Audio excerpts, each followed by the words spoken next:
Bago mo siraan ang isang tao, siguraduhin mo muna na malinis ka. Bago mo ilabas lahat ng baho ng iba. Pero yung sarili mong baho tinatago mo?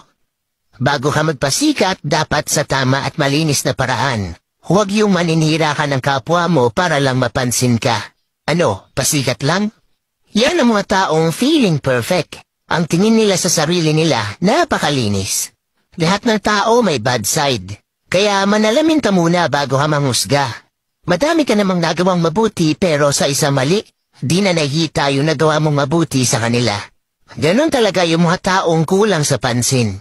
Kahit mali sa mata nyo at labag sa paniniwala nyo, wala pa rin kayong karapatan manghusga ng kahit sino. Hindi nyo alam kung ano ang pinagdaraanan sa buhay ng bawat tao. Lahat tayo ay nagkakamali.